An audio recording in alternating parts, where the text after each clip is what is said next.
Welcome all. इस video में हम देखेंगे असेंबलर हमारा कैसा काम करता है और असेंबलर में कौन से फेजेस होते हैं। ठीक है, यहाँ पे देखिए design specification of an assembler. Assembler के डिज़ाइन कौन से मतलब असेंबलर डिज़ाइन कैसे किया जाता है। यहाँ पे देखिए first we use 4 step approach to develop a design specification for an assembler. मतलब 4 स्टेप फॉलो करने पड़ते हैं असेंबलर का डिज़ाइन स्पेसिफिकेशन मतलब असेंबलर को डिज़ाइन करने के लिए। यहाँ पे देखिए फर्स्ट है identify the information necessary to perform a task. आपको पता है असेंबलर क्या काम करता है, आपके असेंबली लैंग्वेज का कन्वर्जन किस में करता है, मशीन लैंग्वेज में करता है। ठीक है, तो फिर उसको आपको मैंने पहले बताया था कि असेंबलर इंट्रोडक्शन में मैंने बताया था आपको असेंबलर के बारे में। असेंबलर में क्या होता है, डेटाबेस होता है खुद का, जिसके हेल्प से वो क्या करता है, असेंबली लैंग्वेज का कन्वर्जन किस में करता है, मशीन लेवल लैंग्वेज में करता है। ठीक है, उसमें क्या क्या पार्ट आते हैं वो हम अब इसमें देखेंगे। ठीक है, यहाँ पे देखिए identify the information necessary to perform a task. पहला काम क्या है कि इंफॉर्मेशन को आइडेंटिफाई करना कि कौन से टास्क आपको परफॉर्म करने हैं। ठीक है, नेक्स्ट देखिए design a suitable data structure to record the information. हमें क्या करना पड़ता है, एक सुटेबल डेटा स्ट्रक्चर बनाना पड़ता है। किस लिए, टू रिकॉर्ड द इंफॉर्मेशन का रिकॉर्ड हमें रखना पड़ता है। मतलब सेपरेट हमें टेबल बनाने पड़ते हैं जिसमें आपका क्या होता है, इंफॉर्मेशन के रिकॉर्ड होते हैं और वो रिकॉर्ड से हमें एक्सेस करके मतलब आपके डेटाबेस यानी क्या होता है, वो इंफॉर्मेशन के रिकॉर्ड होते हैं और उस डेटाबेस से यानी उस रिकॉर्ड से हम क्या करते हैं, इंफॉर्मेशन फेच करते हैं और हमारे इंस्ट्रक्शन एग्जीक्यूट करते हैं। ठीक है, कैसे करते हैं हम आगे देखेंगे। थर्ड देखें determine the processing necessary to obtain and maintain info. हमें क्या करना पड़ता है, प्रोसेसिंग का भी ध्यान रखना पड़ता है। किस लिए, क्योंकि आपको इन्फॉर्मेशन क्या करनी होती है, ऑब्टेन करनी होती है मतलब एक्सेस करनी होती है और मेंटेन भी करनी होती है। ठीक है, मतलब आपको डेटाबेस मेंटेन भी करना होता है, रिकॉर्ड मेंटेन भी करना होता है और इन्फॉर्मेशन उस रिकॉर्ड से क्या करनी पड़ती है, एक्सेस भी करनी पड़ती है। ठीक है, फोर्थ देखिए determining the processing necessary to perform the task. आपको क्या करना पड़ता है, लास्ट को आपका जो प्रोग्राम है वो आपको क्या करना पड़ता है, परफॉर्म करना पड़ता है। इस वजह से आपको क्या करना पड़ता है, प्रोसेसिंग भी जरूरी है। चौथी प्रोसेसिंग कौन सी है, 4 step to perform the task. Task जो भी है उसे परफॉर्म करने के लिए जो भी प्रोसेसिंग लगेगी उसका भी हमें क्या करना पड़ता है, ध्यान रखना पड़ता है। ठीक है, नीचे देखिए the fundamental requirements arises in the synthesis phase of an assembler. अब यहाँ पे देखिए फंडामेंटल रिक्वायरमेंट्स मतलब क्या होते हैं, जो भी आपके बेसिक इन्फॉर्मेशन है, जो भी आपके नेसेसरी रिक्वायरमेंट इन्फॉर्मेशन है उसके लिए हम कौन सी फेज यूज करते हैं, सिंथेसिस फेज यूज करते हैं। ठीक है, आपका असेंबलर 2 फेज में डिवाइड होता है, एक सिंथेसिस फेज और दूसरी एनालिसिस फेज। तो यहाँ पे देखिए सिंथेसिस फेज में क्या होता है, फंडामेंटल रिक्वायरमेंट्स होते हैं। ठीक है, ऑफ एन असेंबलर। नेक्स्ट देखिए we then consider how to make information available. हम क्या करते हैं, बाद में कंसीडर करते हैं कि इंफॉर्मेशन फिर कैसे अवेलेबल होगी। That is whether it should be collected during analysis और डिराइव ड्यूरिंग सिंथेसिस। मतलब हमें क्या करना पड़ता है, एनालाइज करना पड़ता है कि हमारी इंफॉर्मेशन अगर हमें कलेक्ट करनी है तो क्या कौन सी फेज में हम जाएंगे, एनालिसिस फेज में। मतलब एनालिसिस फेज से क्या होती है, इंफॉर्मेशन कलेक्ट होती है और सिंथेसिस फेज से क्या होती है, आपकी इंफॉर्मेशन डिराइव की जाती है मतलब एक्सेस की जाती है। ठीक है, कैसे हम देखते हैं आगे। फर्स्ट देखेंगे हम सिंथेसिस फेज। सिंथेसिस फेज कैसे काम करता है, यहाँ पे देखिए कंसीडर द असेंबली स्टेटमेंट। ये स्टेटमेंट हम देखेंगे और उससे हम समझेंगे। यहाँ पे देखिए move to register B register comma 1। हमने इससे पहले जो प्रोग्राम देखा था, इसके पहले वीडियो में हमने असेंबली लैंग्वेज का कन्वर्जन मशीन लेवल लैंग्वेज में किया था। ठीक है, उसमें हमने एक इंस्ट्रक्शन यूज़ किया था move to register B register comma 1। ठीक है, ये स्टेटमेंट यूज़ किया था। अब यहाँ पे देखिए we must have following information to synthesize the machine instruction corresponding to this statement. मतलब अगर हमें ये स्टेटमेंट एग्जीक्यूट करना है तो इसके रिलेटेड हमें 2 इन्फॉर्मेशन की ज़रूरत पड़ती है। मतलब 2 चीज़ें ऐसी है जिसका हमें रिकॉर्ड मेंटेन करना पड़ता है या उस मतलब वो 2 चीज़ें हमें लगती है। तो कौन सी है वो 2, यहाँ पे देखिए फर्स्ट है आपका address of the memory word with which name 1 is associated. मतलब आपको अगर ये इंस्ट्रक्शन एग्जीक्यूट करना है तो हमें क्या लगता है, पहले इस 1 का हमें क्या लगता है, एड्रेस लगता है। ठीक है, हमने पहले देखा था कि पहले हमें एड्रेस मालूम नहीं था, हमने क्या किया था, ब्लैंक छोड़ दिया था। कन्वर्जन करते वक्त, असेंबली का कन्वर्जन मशीन में करते वक्त हम इसका क्या करते थे, ब्लैंक रखते थे। क्योंकि मूव टू रजिस्टर का आपको पता था, मूव टू रजिस्टर क्या था हमारा 04 था, उसके बाद बी रजिस्टर 2 था, लेकिन 1 का हमें एड्रेस मालूम नहीं था, इसलिए हमने क्या रखा था, ब्लैंक रखा था। और बाद में हमें क्या हुआ था, बाद में जब डिक्लेयर कांस्टेंट या डिक्लेयर स्टोरेज जो भी स्टेटमेंट है उसका एड्रेस मिलने के बाद हमने यहाँ क्या किया था, रिप्लेस किया था। तो ये एड्रेस हमें क्या करना पड़ता है, मतलब कहीं पे तभी स्टोर करना पड़ता है, और वो स्टोर करने का काम कौन सी फेज में होता है, आपके सिंथेसिस फेज में होता है। ठीक है, यहाँ पे देखिए address of the memory word with which name one is associated. पहला काम क्या करता है, सिंथेसिस फेज का काम क्या है कि एड्रेस मेंटेन करना। ठीक है, और कैसे मेंटेन करते हैं हम आगे देखेंगे, उसका टेबल होता है। ठीक है, और नेक्स्ट क्या है, machine operation code corresponding to the mnemonic move to register. मतलब ये कोड भी हमें क्या करना पड़ता है, सेव रखना पड़ता है। मतलब आपके डेटाबेस में ये रिकॉर्ड में आपको चाहिए। अगर आपके रिकॉर्ड में अगर ये डेटाबेस में नहीं है तो आपको पता कैसे चलेगा, आपके असेंबलर को पता ही नहीं चलेगा कि ऑपरेशन कौन सा परफॉर्म करना है। 04 मतलब कौन सा ऑपरेशन करना है, मूव टू रजिस्टर करना है। ये 04 आपको क्या करना पड़ता है, स्टोर रखना पड़ता है। किस लिए, मूव टू रजिस्टर के लिए। समझ में आ रहा है, एक एड्रेस मेंटेन करना पड़ता है 1 का, मतलब स्टोर रखना पड़ता है। जो हम कैसे मेंटेन करते हैं, पूरा प्रोग्राम स्कैन किया जाता है, और स्कैन करने के बाद जो भी डिक्लेयर कांस्टेंट या डिक्लेयर स्टोरेज का जो भी एड्रेस था 1 का, वो इससे रिप्लेस किया जाता है यूजिंग टेबल। अब वो टेबल कौन से है, यहाँ पे आगे है। ठीक है, फिलहाल समझ लीजिए कि टेबल की मदद से हम इसे रिप्लेस करते हैं। और ये मूव टू रजिस्टर यानी कौन सी इंस्ट्रक्शन हमें परफॉर्म करनी है, कौन सा ऑपरेशन परफॉर्म करना है, इसका हमें कोड भी क्या करना पड़ता है, मेंटेन करना पड़ता है। मतलब उसे क्या कहते हैं हम, मशीन ऑपरेशन कोड, जिसे ऑप कोड भी कहते हैं। ठीक है, यहाँ पे देखिए first information depends upon source program that is must made available by analysis phase. यहाँ पे देखिए पहली इंफॉर्मेशन किस पे डिपेंड होती है, आपके सोर्स प्रोग्राम के। क्यों, क्योंकि आपका एड्रेस किस पे डिपेंड होता है, आपके सोर्स प्रोग्राम पे।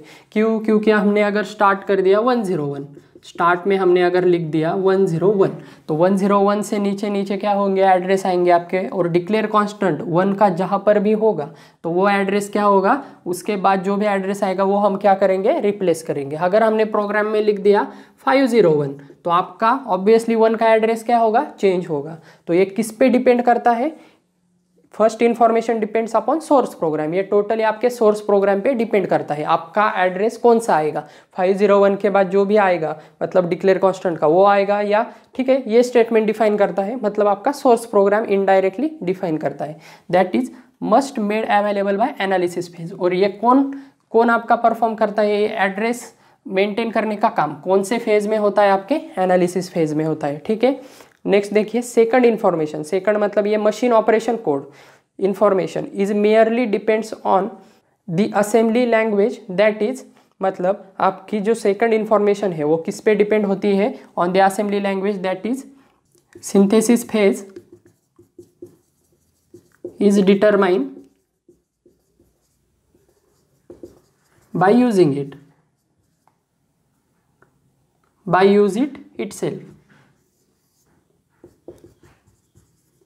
मतलब आपका जो सेकंड इंस्ट्रक्शन है, जो सेकंड मशीन ऑपरेशन कोड है, वो किस पे डिपेंड होता है, आपके सिंथेसिस फेज पे। वो कैसे डिटरमाइन की जाती है, determine by using it itself. मतलब आपका सिंथेसिस फेज इटसेल्फ क्या करता है, आपका ऑपरेशन कोड का इंफॉर्मेशन क्या करता है, मेंटेन करने का काम करता है। कौन सा, आपका सिंथेसिस फेज। आपके एड्रेस मेंटेन करने का काम कौन करता है, आपकी एनालिसिस फेज। और आपकी मशीन ऑप कोड, मतलब ये ऑप कोड, ये जो आपका मूव टू रजिस्टर का ऑप कोड है, ये मेंटेन करने का काम कौन करता है, आपकी सिंथेसिस फेज। ठीक है, समझ में आ रहा है। नेक्स्ट देखिए, we consider the use of 2 data structure during synthesis phase. Synthesis phase के दरमियान, मतलब सिंथेसिस फेज में हमें 2 डेटा स्ट्रक्चर की यूज पड़ती है। ठीक है, हमें 2 डेटा स्ट्रक्चर कंसिडर करने पड़ते हैं। डेटा स्ट्रक्चर मतलब टेबल, ठीक है, रिकॉर्ड।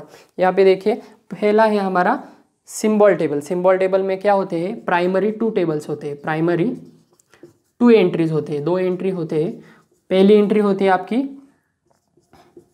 सिंबल और दूसरा होता है आपका एड्रेस। ठीक है, 2 एंट्री होती है, पहला होता है आपका सिंबल, दूसरा होता है एड्रेस। सपोज मैंने सिंबल लिख दिया 1 क्या है, हमारा सिंबल है, और उसका जो भी एड्रेस आएगा आपका 101 के बाद आपका जो भी एड्रेस आएगा 113 या 114, आप जो भी है आपका एड्रेस, वो क्या होगा, इसका एड्रेस होगा। और वो किस में स्टोर होगा, आपके सिंबल टेबल में। ठीक है, ऐसा क्या होता है, टेबल होता है सेपरेटली। ओके, और नेक्स्ट देखिए आपका प्राइमरी 2 एंट्रीज होती है। ठीक है, इसमें नेक्स्ट देखिए आपका निमोनिक टेबल। निमोनिक टेबल क्या होता है, निमोनिक टेबल में भी क्या होती है, प्राइमरी 2 एंट्रीज होती है। पहली एंट्री होती है निमोनिक, मतलब निमोनिक्स का नेम, और दूसरी एंट्री होती है उसका ऑप कोड। यहाँ पे देखिए हमने निमोनिक्स कौन सा यूज़ किया है, यहाँ पे मूव टू रजिस्टर। तो यहाँ पे क्या होगा, मूव टू रजिस्टर होगा, और मूव टू रजिस्टर के आगे क्या होगा, उसका ऑप कोड होगा। ये क्या होता है, आपका डेटाबेस होता है, ये रिकॉर्ड होता है, इसके टेबल ऑलरेडी क्या होते हैं, आपके असेंबलर में स्टोर होते हैं, ठीक है। और वो हम डायरेक्टली क्या करते हैं, इंस्ट्रक्शन आने के बाद चेक करते हैं और डायरेक्टली उसका जो भी ऑप कोड है वो उससे रिप्लेस कर देते हैं, एड्रेस से क्या कर देते हैं, सिंबल टेबल में उससे रिप्लेस कर देते हैं। समझ में आ रहा है। और ये सिंबल टेबल कैसे बनाए जाते हैं, पूरा प्रोग्राम आपका स्कैन किया जाता है और उसके बाद ही ये एड्रेस क्या किए जाते हैं, असाइन किए जाते हैं।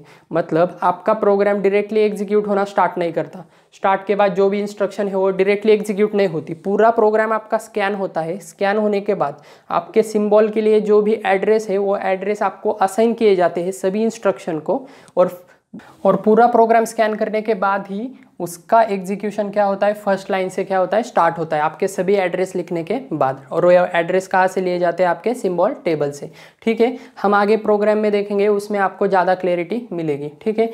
फिलहाल इतना याद रखिए कि डेटा स्ट्रक्चर में आपके 2 टेबल होते हैं, symbol table and mnemonic table, ठीक है। आगे भी बहुत टेबल आएंगे हम देखेंगे, फिलहाल इतना याद रखिए। नेक्स्ट देखिए, synthesis phase uses this tables two obtain the machine address with which name is associated and machine opcode corresponding to the mnemonic respectively. मतलब आपकी सिंथेसिस फेज क्या करती है, ये दोनों टेबल क्या करती है, कंबाइनली यूज़ करती है, और यूज़ करके क्या करती है, आपके ऑपरेशन परफॉर्म करती है, ठीक है। हम डायग्राम देखेंगे आगे, उसमें आपको डायरेक्टली समझ में आ जाएगा। फिलहाल इतना याद रखिए कि सिंथेसिस फेज क्या करती है, दोनों कंबाइनली यूज़ करती है, और आपका प्रोग्राम मतलब आपका प्रोग्राम एग्जीक्यूट करने के लिए दोनों कंबाइनली यूज़ करती है, ठीक है। नेक्स्ट देखेंगे हम सिंथेसिस फेज के बाद एनालिसिस फेज, और उसके नीचे हम दोनों की डायग्राम देखेंगे, सिंथेसिस फेज और एनालिसिस फेज कैसे काम करते हैं, ठीक है। ओके, नेक्स्ट है हमारा एनालिसिस फेज, ठीक है। सेकंड देखेंगे हम एनालिसिस फेज। यहाँ पे देखिए, first primary function is the building of the symbol table. यहाँ पे देखिए प्राइमरी फंक्शन क्या है एनालिसिस फेज का, कि सिंबल टेबल बनाना, ठीक है, उसका स्ट्रक्चर क्रिएट करना। ओके, नेक्स्ट देखिए, for this it must determine the address with which symbolic name used in a program are associated. अब उसके लिए उसे क्या चाहिए, उसे जानकारी चाहिए होती है कि उसमें कौन से एड्रेस यूज होने वाले हैं, ठीक है। फॉर एग्जांपल यहाँ पे देखिए यन हो गया, यन के बाद क्या आ रहा है, उसका एड्रेस आ रहा है सिंबल टेबल में, क्योंकि सिंबल टेबल में क्या होते हैं, एड्रेस होते हैं, सिंबल नेम एंड सिंबल का एड्रेस होता है। और वह एड्रेस किससे रिप्लेस किया जाता है, जहाँ पर भी आप वो निमोनिक वो सिंबल लिखेंगे उससे क्या होता है, कन्वर्जन के वक्त क्या होता है, वो एड्रेस रिप्लेस किया जाता है, ठीक है। तो आपके एनालिसिस फेज में आपको एड्रेस डिटरमाइन होने की, मतलब आपको वो जानकारी होने की, एड्रेस मालूम होने की क्या होती है, ज़रूरत होती है। यहाँ पे देखिए, it is possible to determine some addresses directly. अब डायरेक्टली कुछ एड्रेस हम क्या कर सकते हैं, डिटरमाइन भी कर सकते हैं। कैसे, फॉर एग्जांपल मैं दूँ, first instruction by start constant. अब यहाँ पे देखें, हम पहले इंस्ट्रक्शन का एड्रेस निकाल सकते हैं, किससे, स्टार्ट से। कैसे स्टार्ट से, आपको पता है स्टार्ट का क्या होता है, यहाँ पे मैं देता हूँ एग्जांपल। स्टार्ट हमने लिखा था पिछले प्रोग्राम में कि स्टार्ट कन्वर्जन के वक्त हमने क्या किया था, मतलब हमने प्रोग्राम लिया था, हमने असेंबली का कन्वर्जन किस में किया था, मशीन लेवल में किया था। उस प्रोग्राम में हमने क्या लिया था, स्टार्ट 101। अब ये 101 क्या करता है, इसके आगे जो भी इंस्ट्रक्शन है उसे क्या देता है, एड्रेस देता है 101, मशीन लैंग्वेज में कन्वर्ट करते वक्त। तो आपको पता है फर्स्ट इंस्ट्रक्शन का एड्रेस क्या है, ऑब्वियसली 101 है, ये आप डायरेक्टली भी बोल सकते हैं। इस वजह से हम क्या कर सकते हैं, कुछ एड्रेस क्या कर सकते हैं, डायरेक्टली भी हम डिटरमाइन कर सकते हैं, ठीक है, फाइंड आउट कर सकते हैं। But we must fix the address of all program elements preceding it. लेकिन हमें क्या करना पड़ता है, सभी एड्रेस को पहले से ही फिक्स करना पड़ता है, ठीक है। अब यहाँ पे देखिए, हमें एड्रेस पहले से ही मालूम होना ज़रूरी है। किस लिए ज़रूरी है, यहाँ पे देखिए हमने रीड यन यूज़ किया था, ठीक है। हमने पिछले एग्जाम्पल में क्या किया था, रीड यन यूज़ किया था। रीड यन हमने ऊपर यूज़ किया था और यन डिक्लेयर कहाँ किया था, नीचे किया था। लेकिन उस यन का एड्रेस हमें मालूम था क्या पहले से ही, मतलब जब रीड यन ये स्टेटमेंट आया तो उसमें हमें मालूम था क्या, नहीं। हमने क्या किया था, रीड ऑपरेशन किया था 09, उसके बाद 0 किया था और ये क्या किया था, ब्लैंक छोड़ दिया था। अब हमें यन का एड्रेस कब मिला, जब उसका यन डिक्लेयर स्टोरेज 1 ये स्टेटमेंट जब आया तब हमें क्या मिला, यन का एड्रेस मिला। ये जिस भी नंबर पे एग्जीक्यूट हुआ होगा, 113 हुआ होगा या 114 जो भी हुआ होगा, वो एड्रेस हमने बाद में क्या किया, इसमें पुट किया। लेकिन आपका सिस्टम क्या करता है, आपका असेंबलर क्या करता है, पूरा सिस्टम आपका पूरा प्रोग्राम एक बार स्कैन करता है और ये एड्रेस पहले से ही फाइंड आउट करता है और क्या करता है, टेबल में आपके पुट कर देता है, ठीक है। हम सॉल्व करते वक्त हमें मालूम नहीं होता, लेकिन आपका असेंबलर क्या करता है, पहले से एड्रेस फाइंड आउट करता है, पूरा प्रोग्राम स्कैन करता है और जो भी एड्रेस है वो डायरेक्टली क्या करता है, रिप्लेस करता है। और रिप्लेस करने के बाद आपका एग्जीक्यूशन 1 बाय 1 क्या होता है, स्टार्ट होता है। मतलब पहले एक बार प्रोग्राम स्कैन होता है, स्कैन होने के बाद ही एग्जीक्यूशन क्या होता है, फर्स्ट इंस्ट्रक्शन से स्टार्ट होता है। समझ में आ रहा है, क्योंकि आपका डिक्लेयर कहाँ किया था, नीचे किया था और हमने यूज़ कहाँ किया था, पहले किया था। हाई लेवल लैंग्वेज में क्या होता है, हम अगर इंटीजर यूज़ कर रहे हैं, सपोज हमने एक वेरिएबल यूज़ किया, ए वेरिएबल, हमने वो अगर डिफाइन नीचे किया, मतलब इंटीजर ए नीचे किया और ऊपर ही हमने ए इज इक्वल्स टू कुछ ऑपरेशन परफॉर्म किया, तो चलता है क्या, नहीं। आपका वेरिएबल भी क्या होना चाहिए, ऊपर डिक्लेयर होना चाहिए और ऑपरेशन क्या होना चाहिए, नीचे डिफाइन होना चाहिए। लेकिन असेंबली लैंग्वेज में ये चलता है, ठीक है। असेंबली लैंग्वेज में आप डिक्लेरेशन नीचे कर सकते हैं और यूज़ पहले कर सकते हैं। आपका असेंबलर क्या करता है, पूरा प्रोग्राम स्कैन करता है और वो एप्रोप्रिएट एड्रेस ऑटोमेटिकली क्या करता है, उससे रिप्लेस कर देता है, ठीक है। अब यहाँ पे देखिए नेक्स्ट क्या है, this function is called as memory allocation. और इस चीज़ को क्या कहते हैं हम, मेमोरी एलोकेशन कहते हैं। मतलब ये एड्रेस एलोकेट करने के प्रोसेस को या उस चीज़ को, उस फंक्शन को क्या कहते हैं, memory allocation. Okay, to implement memory allocation a data structure called location counter is introduce. अब ये एक डेटा स्ट्रक्चर है, ये अलग, उसका नाम क्या है, लोकेशन काउंटर, जो किस लिए यूज़ होता है, आपके मेमोरी एलोकेशन को इम्प्लीमेंट करने के लिए, ठीक है। अब यहाँ पे देखिए, the location counter is always made to contain the address of the next memory word in the target program. आपको पता है, आपका मतलब फॉर एग्जांपल मैं अगर दूँ तो आपका 101 क्या था, पहला इंस्ट्रक्शन था, उसके बाद 102 क्या था, सेकंड इंस्ट्रक्शन, उसके बाद 103 थर्ड इंस्ट्रक्शन। ये वैल्यू ही क्या होते हैं, आपके लोकेशन काउंटर की वैल्यू होती है, ठीक है। और वो उसमें क्या होता है कि नेक्स्ट इंस्ट्रक्शन का एड्रेस कौन सा आने वाला है उसका भी उसके क्या होता है, मालूम होता है, ठीक है। मतलब वही दिया है, the location counter always made to contain the address of the next memory word in the target program. Target program का पहला इंस्ट्रक्शन एग्जीक्यूट होने के बाद नेक्स्ट इंस्ट्रक्शन कौन सा एग्जीक्यूट होगा, इसकी वैल्यू भी कहाँ स्टोर होती है, आपके लोकेशन काउंटर में, ठीक है। लोकेशन काउंटर आपको आगे हम एग्जाम्पल देखेंगे, उसमें आपको ज़्यादा समझ में आएगा। फिलहाल इतना याद रखिए कि मेमोरी के जो एड्रेस होते हैं, नेक्स्ट एड्रेस का एड्रेस ऑलवेज कहाँ होता है, मतलब लोकेशन काउंटर में क्या होता है, सेव होता है, ठीक है। या हम उससे फाइंड आउट कर सकते हैं। नेक्स्ट देखिए, it initialises to the constant specified in the start statement. और यह कहाँ इनिशलाइज होता है, इनिशलाइज ऑब्वियसली कहाँ से होगा, स्टार्टिंग पोजीशन से इनिशलाइज होगा। मतलब हमने यहाँ दिया था स्टार्ट 101, तो हमारा फर्स्ट इंस्ट्रक्शन एग्जीक्यूट होना कहाँ से स्टार्ट हुआ था, ऑब्वियसली 101 से। तो हमारा लोकेशन काउंटर भी कहाँ इनिशलाइज होगा, मतलब उसकी फर्स्ट वैल्यू किसको सेट होगी, ऑब्वियसली फर्स्ट इंस्ट्रक्शन के एड्रेस को, ठीक है। मतलब फर्स्ट एड्रेस को सेट होगी। तो आपका फर्स्ट एड्रेस क्या है, 101, तो ऑब्वियसली आपका लोकेशन काउंटर की फर्स्ट वैल्यू क्या सेट होगी, आपकी 101, ठीक है। आई होप आपको समझ में आया है। नेक्स्ट देखिए, it finds the number of memory words required by the assembly statements and updates location counter content. अब यहाँ पे देखिए ये क्या करता है, और एक ऑपरेशन परफॉर्म करता है, क्या, total number of memory word भी फाइंड करता है जो रिक्वायर्ड है आपके असेंबली स्टेटमेंट को, और उसे क्या करता है, अपडेट करने का काम भी करता है। मतलब लोकेशन काउंटर की वैल्यू फिक्स होती है क्या, नहीं। 101 के बाद लोकेशन काउंटर में क्या सेव होगा, 102 आएगा, उसके बाद 103 आएगा, और उस एड्रेस में कितने मेमोरी वर्ड लग रहे हैं उसकी भी इंफॉर्मेशन होती है, ठीक है। जनरली यहाँ पे देखिए मैंने लेंथ दी है, लेंथ मतलब 1 मेमोरी वर्ड यहाँ पे दिया है हमने। सिंपली जनरली एक ही मेमोरी वर्ड हम यूज़ करते हैं प्रोग्राम में, ठीक है। हम आगे देखेंगे ये डिफरेंशिएट भी कर सकता है, ये मेमोरी वर्ड जो है आपके, ये क्या कर सकते हैं, डिफरेंशिएट कर सकते हैं, declare storage and declare constant, ये वैल्यू से मतलब चेंज हो सकते हैं। डिक्लेयर स्टोरेज में अगर हमने दिया 2 मेमोरी वर्ड्स, 2 ब्लॉक की मेमोरी दी, तो आपका लोकेशन काउंटर नेक्स्ट टाइम क्या करेगा, 2 से क्या होगा, इंक्रीज होगा। ठीक है, हम एग्जाम्पल में देखेंगे, उसमें आपको ज़्यादा समझ में आएगा। सिंपली यहाँ पे याद रखिए कि मेमोरी वर्ड्स क्या हो सकते हैं, उसकी जानकारी भी उसे क्या होनी चाहिए, कितने मेमोरी वर्ड्स उसे एलोकेट किए हैं किसी इंस्ट्रक्शन को।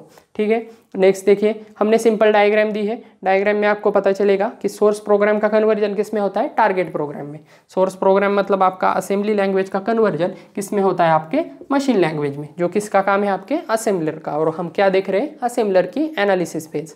अब यहाँ पे देखिए डायग्राम में फर्स्ट क्या दिया है, हमने निमोनिक टेबल दिया है। यहाँ पे देखिए एनालिसिस फेज है और सिंथेसिस फेज है। ठीक है, एनालिसिस फेज को क्या हुआ है, सोर्स प्रोग्राम हम किसे देते हैं, एनालिसिस फेज को, और उसका कन्वर्जन किस में किया जाता है, सिंथेसिस फेज से, और उसका कन्वर्जन किस में किया जाता है, टारगेट प्रोग्राम में कन्वर्जन होता है। यहाँ देखिए निमोनिक टेबल है और सिंबल टेबल है। निमोनिक्स में आपके मल्टीपल निमोनिक्स हो सकते हैं। यहाँ पे मैंने एग्जांपल के लिए 2 दिए हैं। उसका ऑपकोड होता है, फॉर एग्जांपल एडिशन का 01, सब्ट्रैक्शन का 02, और उसकी लेंथ होती है। ठीक है, लेंथ जनरली 1 ही होती है, 1 मेमोरी वर्ड्स। नेक्स्ट देखिए सिंबल टेबल। सिंबल टेबल में क्या होते हैं, आपके सिंबल्स होते हैं और उसका क्या होता है, एड्रेस होता है। एनालिसिस फेज क्या करते हैं, टेबल बनाता है, और सिंथेसिस फेज क्या करता है, इन दोनों टेबल को मिलाकर आपका प्रोग्राम क्या करता है, रन करता है। मतलब किसी इंस्ट्रक्शन में आपको दिया है, क्या दिया है, रीडियन, आप रीड कहाँ होगा, रीड आपके इस टेबल में होगा। ठीक है, उसका कोड क्या होगा, 09, तो 09 क्या होगा, वो सिंथेसिस फेज क्या करेगा, एक्सेस करेगा। उसके बाद यन का एड्रेस क्या है, 113, तो 113 में क्या करेगा, वो जो भी आप कीबोर्ड से इनपुट देंगे वो कहाँ स्टोर करेगा, आपका इनपुट 113 में। ठीक है, समझ में आ रहा है, सिंथेसिस फेज दोनों का कॉम्बिनेशन क्या करता है, यूज करता है। ठीक है, हम इन दोनों के सेपरेट फीचर्स या सेपरेट यूज देखेंगे, उसको आपको ज़्यादा समझ में आएगा। ठीक है, इस डायग्राम का नाम है data structure of assembler. Data structure of assembler. Assembler का डेटा स्ट्रक्चर कैसा होता है, असेंबलर क्या करता है, सोर्स प्रोग्राम का कन्वर्जन टारगेट मशीन में करता है, टारगेट प्रोग्राम में करता है, मतलब असेंबली का कन्वर्जन किस में करता है, मशीन लैंग्वेज में। ठीक है, नेक्स्ट देखेंगे हम इन दोनों के फीचर्स देखते हैं। ओके, नेक्स्ट हम देखते हैं कि दोनों के टास्क क्या है। यहाँ पे देखिए, the task perform by analysis and synthesis phases are as follows. First देखेंगे हम एनालिसिस फेज। एनालिसिस फेज का फर्स्ट टास्क क्या है, isolate the label, mnemonic opcode and operand fields of a statement. मतलब numeric opcode, operand field and label, ये सभी क्या करने पड़ते हैं, मतलब ये सभी क्या होते हैं, आइसोलेट किए जाते हैं। यहाँ पे देखिए आइसोलेट मतलब क्या है, सेपरेट किए जाते हैं, सेपरेट। और ये कौन करता है, आपके एनालिसिस फेज, मतलब इनके सेपरेट रिकॉर्ड कीप करने का काम कौन करता है, आपका एनालिसिस फेज। नेक्स्ट देखिए, if a label is present, enter the pair symbol comma location content in a new entry of a symbol table. यहाँ पे देखिए, अगर कोई लेबल प्रेजेंट है, फॉर एग्जांपल हमने एक लेबल लिया था अगेन। ठीक है, अगेन लेबल हमने यूज़ किया था पिछले प्रोग्राम में, और उसके बाद यहाँ पे मूव टू रजिस्टर या कुछ तभी ऑपरेशन था। ठीक है, यहाँ पे आगे ऑपरेशन था, तो ये जब लेबल आएगा, तब लेबल आने के बाद तो उनका क्या करना पड़ता है, उसे पेयर करना पड़ता है। मतलब ये लेबल भी किस में आता है, आपके सिंबल टेबल में आता है, आपके सिंबल टेबल में आता है। और वो एंटर करने का काम, मतलब ये अगेन इसमें ऐड करने का काम, अगेन ऐड करने के बाद उसका एड्रेस डालने का काम कौन करता है, आपका एनालिसिस फेज ही करता है। और आपको पता है अगेन का एड्रेस कौन सा होता है, जहाँ पर इंस्ट्रक्शन एग्जीक्यूट हो रहा है, मतलब अगेन यानी लेबल जहाँ पे यूज़ किया है वही एड्रेस क्या होता है, उसका एड्रेस होता है, उस लेबल का एड्रेस होता है। यानी यहाँ पे एलसी कंटेंट मतलब क्या है, यहाँ पे एड्रेस है, क्योंकि एड्रेस का किससे बिलोंग करता है, मतलब कौन एक्सेस करता है, आपका लोकेशन काउंटर। ठीक है, ये मैंने आपको पहले बताया है। ठीक है, और ये पेयर में एंट्री, पेयर मतलब ये सिंबल एंड एड्रेस, ये पेयर में एंट्री क्या की जाती है, आपके सिंबल टेबल में ऐड की जाती है। ठीक है, in a new entry of a symbol table, symbol table में न्यू एंट्री ऐड की जाती है, और ये कौन करता है, आपका एनालिसिस फेज। थर्ड देखिए, check validity of a mnemonic opcode through a lookup in mnemonics table. अब यहाँ पे देखिए, वैलिडेट करने का काम, मतलब वेरीफाई करने का काम, वैलिडेट करने का काम कौन करता है, आपका एनालिसिस फेज करता है। किससे, निमोनिक ऑपकोड से। फॉर एग्जांपल आपको यूज़ करना है मूव टू रजिस्टर, हमने अगर 1-2 बार पहले यूज़ भी किया है, तो थर्ड बार अगर यूज़ करना है फिर से, तो वो फिर से जाएगा टेबल में, और टेबल से जो भी उसका ऑपकोड हो वो क्या करेगा, फेच करेगा वो एक्सेस करेगा और फिर एग्जीक्यूट करेगा, डायरेक्टली खुद से कुछ नहीं करता। ठीक है, हर बार क्या किया जाता है, वैलिडेट की जाती है। इन्फॉर्मेशन वैलिडेट करने के बाद ही उसे क्या किया जाता है, यूज़ किया जाता है। मतलब मूव टू रजिस्टर का जो भी ऑप कोड होगा 04 वो एक्सेस किया जाएगा, हर बार एक्सेस किया जाएगा, जितनी बार भी स्टेटमेंट आएगा उतनी बार एक्सेस किया जाएगा टेबल से, आपके डेटाबेस से। पिछली डायग्राम में हमने जो देखा था उस टेबल से बाद में एग्जीक्यूट किया जाएगा। और कहाँ से हम एक्सेस करेंगे, न्यूमोनिक टेबल से। ठीक है, फोर्थ देखिए, perform location counter processing that is update the value content in ELC। अब यहाँ पे देखिए, bye considering the op code and operands of the statement. अब यहाँ पे देखिए आपका ELC अपडेट करने का काम, मतलब आपका लोकेशन काउंटर अपडेट करने का काम, उसे क्या कहते हैं हम, अपडेशन यानी ELC मेंटेनेंस। ठीक है, लोकेशन काउंटर मेंटेनेंस, जिसे हम क्या कहते हैं, ELC प्रोसेसिंग कहते हैं। ये काम कौन करता है, आपका एनालिसिस फेज करता है, जिसमें क्या किया जाता है, ELC मेंटेनेंस किया जाता है, मतलब उसका अपडेशन वगैरह किया जाता है। ठीक है, by considering the op code and operands of the statement. ठीक है, with respect to operand and operand op code, मतलब ऑप कोड एंड ऑपरेंड को ध्यान में रखते हुए आपका ELC क्या किया जाता है, अपडेट किया जाता है। क्यों, क्योंकि आपके टेबल में कभी कभी किसी ऑपरेंड के लिए ELC की वैल्यू अलग हो सकती है। जैसे हमने एड्रेस दिया था, ठीक है, जैसे हमने कंपेयर के लिए ब्रांच ऑन कंडीशन का जब हम इंस्ट्रक्शन लेते हैं,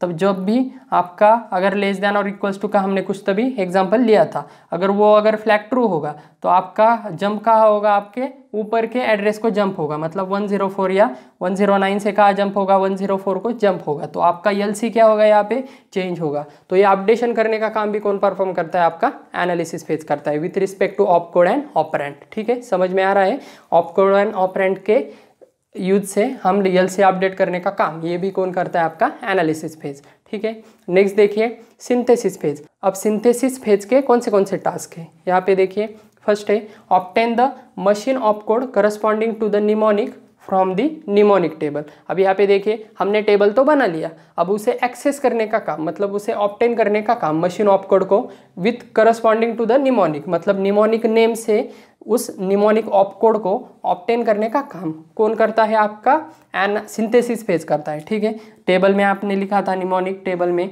मूव टू रजिस्टर और उसका कोड लिखा था हमने 04, तो उसे जब हम एग्जीक्यूट करेंगे तो उसे फेच करने का काम कौन करेगा, आपका सिंथेसिस फेज। ठीक है, नेक्स्ट देखिए second, obtain the address of memory operand from the symbol table. Similarly symbol table का जो भी एड्रेस होगा आपका, उसे भी ऑब्टेन करने का काम कौन करता है, आपका सिंथेसिस फेज। समझ में आ रहा है, सिंथेसिस फेज हमारा क्या है, टारगेट प्रोग्राम के पहले क्या होता था, हमारा सिंथेसिस फेज था। तो हमारे दोनों, मतलब हमें अगर मूव टू रजिस्टर भी लग रहा है और यन भी लग रहा है, सपोज हमें रीड यन एग्जीक्यूट करना है, तो रीड किस में था, आपका निमोनिक टेबल में था, और यन किस में था, आपका सिंबल टेबल में। तो दोनों का कॉम्बिनेशन करके किस में आता था, यूज होता था सिंथेसिस फेज में, और फिर आपका प्रोग्राम क्या होता था, एग्जीक्यूट करता था। समझ में आ रहा है, दोनों का मर्जिन करने का काम कौन करता है, आपका सिंथेसिस फेज। ठीक है, वही लिखा है थर्ड में, सिंथेसाइज अ मशीन इंस्ट्रक्शन और the machine form of a constant as the case may be. यहाँ पे देखिए, सिंथेसाइज करने का काम, मतलब दो टेबल के यूज करके आपका इंस्ट्रक्शन एग्जीक्यूट करने का काम कौन करता है, आपकी सिंथेसिस फेज करते हैं। ठीक है, इसके नाम में इसका मीनिंग है। ठीक है, तो यही थे एनालिसिस फेज और सिंथेसिस फेज के टास्क। आई होप आपको समझ में आ गए होंगे। ठीक है, अगर कुछ अभी समझ में नहीं आए होंगे तो कोई बात नहीं, हम आगे प्रॉब्लम्स देखेंगे, उस प्रॉब्लम में आपको इन बारे में, मतलब इनकी चीज़ों के बारे में आपको क्लैरिटी मिल जाएगी। फिलहाल थ्योरी याद रखिए। ठीक है, इस वीडियो में इतना ही। Thank you.